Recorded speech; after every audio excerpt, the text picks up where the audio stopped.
Thank you. Secretary Kerry, earlier in the hearing today, you said that countries in the future, if the Congress rejects a deal, countries in the future will not trust negotiating with the U.S. State Department because they're now negotiating with 535 individual members of Congress. For 228 years, the Constitution provided a way out of that mess by allowing treaties to be with the advice and consent of U.S. senators. Why is this not considered a treaty?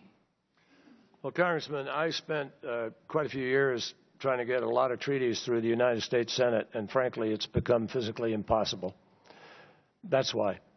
Because you can't pass a treaty anymore.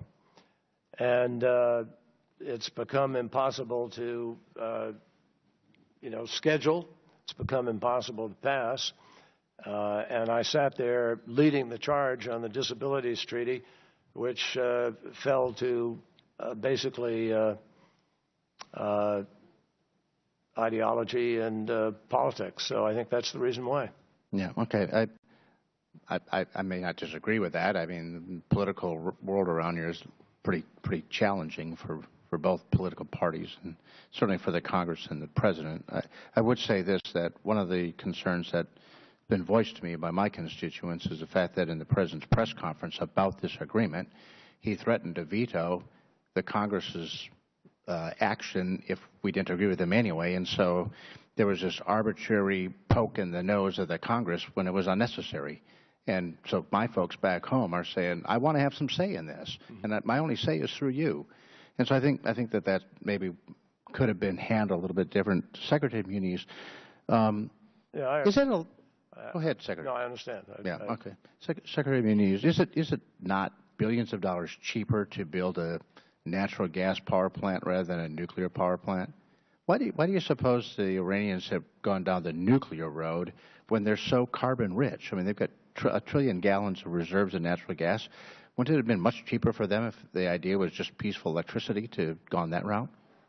Well, a natural gas power plant has lower capital cost, but typically a nuclear plant has lower operating costs. That's one point. But in this case, the natural gas would be well, the primary energy source. I'm not sure it's free. Certainly, in the sense, again, I'm not arguing one way or the other, but just what the argument is that it's more valuable than as an export product, where, of course, with LNG prices, for example, in parts of the world, there's quite a bit of rent to be captured. Yeah, sure. Secretary Lew, appreciate your patience today.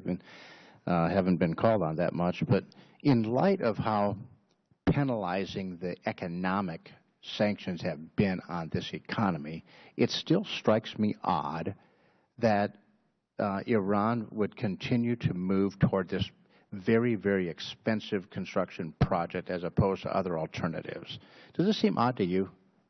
I mean, there's billions of dollars to build a nuclear power plant. Which expense? The expense of actually constructing nuclear power plants, they've been under great stress economically. Look, I think that they have been under enormous stress. Like any government, they make decisions based on their short and their long-term needs. I can't question why they've chosen one form of a power plant over another. What I do know is their infrastructure, including their power infrastructure, is highly inadequate.